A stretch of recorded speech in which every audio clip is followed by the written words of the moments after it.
Hello to you all, David here from Gospel British Isles, and yeah, I guess I just spontaneously just want to talk and just speak to you guys. I know that one person sent me a comment recently and asked if I was still preaching and asked if I was called to be an evangelist. So I thought I would just talk about that, particularly today, since I've just come back from preaching. I've never preached for a while. Again, just been so busy with work and family, and just feeling too tired after work and on the weekends to organise going out preaching, which is fine. It's fine, you know. Regarding being an evangelist, I've never seen myself as purely an evangelist, called an evangelist. I've always seen myself as a Christian, you know, and I've kind of wondered, based on how the Lord leads me and what's on my heart and mind, and try to work out what my calling is. And I've always thought I'm more of a missionary, but generally a Christian who's just trying to follow Jesus and trying to serve and honour Jesus the best I can. I mean, the Bible says, in all things, you know, glorify God in all things. And I've always tried to glorify Him in all things, whether it's in my work, whether it's in my family, whatever I do. And street preaching has been a big part of that, and evangelism, and involved in church planting as I've tried to engage in that too. I still see myself as a work in progress. I've been saved for 20 years, and I remember one preacher saying, it takes 20 years to make a sermon because it takes 20 years to make the man. And I'm coming up to being saved for 20 years now, and I think it's took all this time to actually make me into who I am. And you know, that'll go into what I've just experienced there. I mean, I've been to work today, I've been with my wife this morning, I've been to B&Q, which should be the duty of every English man who's a Christian, particularly a husband and a father, to go to B&Q, DIY. And today I was there with my wife to get some plans for a kitchen for our new house. And after that I've been to work. I haven't had to drive too far today, which is good. And I finished work in a place called Howden, which is part of Goole. And as many of you know, I've preached there before. I've preached in both Goole and in Howden, and there's a market cross in Howden. So I was quite excited that I was working in Howden, and parked my car there just in the centre and went to the market cross and just began preaching. And guys, something I've knew for a long time: the people of this country in Britain, they hate God, and they hate the gospel, and they hate Christ, and they hate you. If you're a Christian watching this, they hate you. They do. And that hatred manifests when you preach the gospel to them, when you preach to them the true message of the Bible. And so many people manifested. You know, there's a whole load of builders there, and they just hate the fact that you're there preaching. And they look for any excuse they can think of to attack you. I think one guy wanted to attack me for preaching on a market cross, but he seemed to stop himself when he looked up and saw that it's actually a cross. I think his brain sort of twigged that, in fact, it's probably an appropriate place to preach. But people were walking past and saying, "Why are you doing this in front of kids?" Because people were coming home from school with children. And I'm preaching Christianity. I'm just preaching the gospel. There's nothing I'm saying that is inappropriate for children.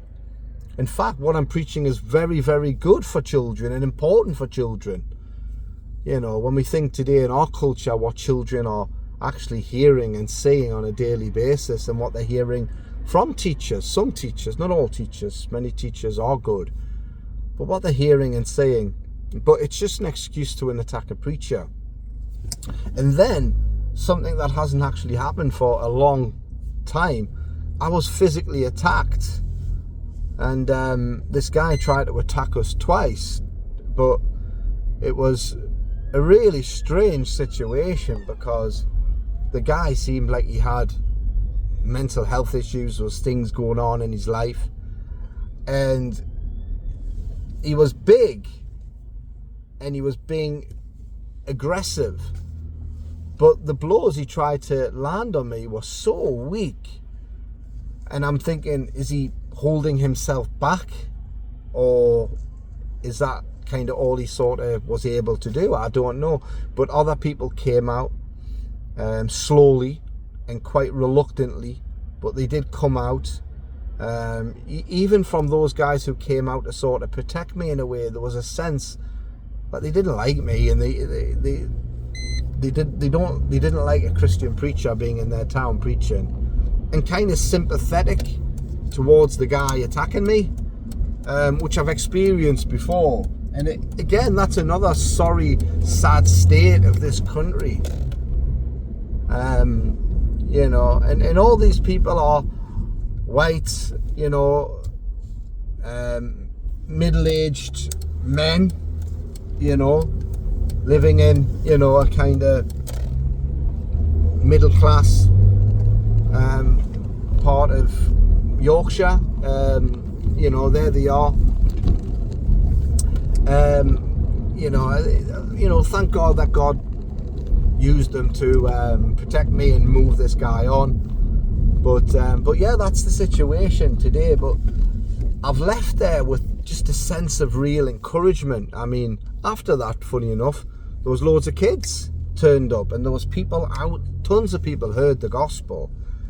You know, many of the older people were very anti-gospel, anti-Christianity, anti-Christian preach, anti-God. Kids came out, they were messing around, asking questions, but just got to share with them a little bit, you know. But I've left that situation just feeling alive, you know, just feeling blessed by just being out preaching the gospel to people, even in today's society, even in today's culture, where they're so, as I've said many times before, super apathetic and indifferent. They don't care. They hate God. Many of them hate God. They hate Christians. And if you preach to them, they'll manifest. They'll be awful. But God has told us to do it. I mean, one person heckled and said, "No one cares." And many of you preachers would have heard that before. No one cares. Yes, no one cares. They don't care.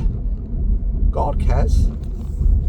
God cares. And God cares enough to send us out to preach the story of the cross so that they can be saved. And okay, today in our country at this time, not many are coming to faith. Not many are repenting and believing. But the message is still to go out. And we are very blessed when we step out and obey God and preach it. So that's been my experience in Howden today. And I just wanted to share it just from my heart, and share it now when it's all alive in me heart and mind. And I'm blessed by it. And I'm encouraged, to continue to step out. I'm feeling so much more refreshed, guys. You know, settled in my new house. A lot more settled in life and working. And my wife works now, and things are just a lot less pressured. And yeah, just feeling blessed by that, and encouraged to continue stepping out. And it's funny that it takes a situation like that, when I'm literally physically attacked, to be the thing that encourages me to sorry for the shaking, guys, but the thing to encourage me, just to spark that life of, you know, stepping out and preaching and reaching out and loving people. And I did bless him. I forgive the guy for attacking me, you know, and I leave him to God, and, you know, I bless him. I don't hold any grudge or anything. Nothing. I don't feel any hatred or animosity or anything, and I don't feel offended by the situation.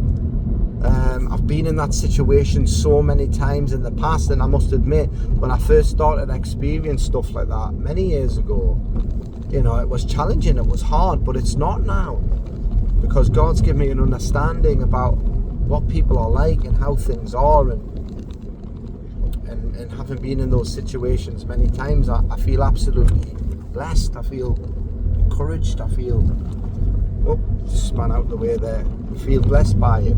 But that's it. Just wanted to give a little update as I was just driving back, and the quality of this video is not going to be good, but you get the gist of it, guys. God bless you all. Bye bye.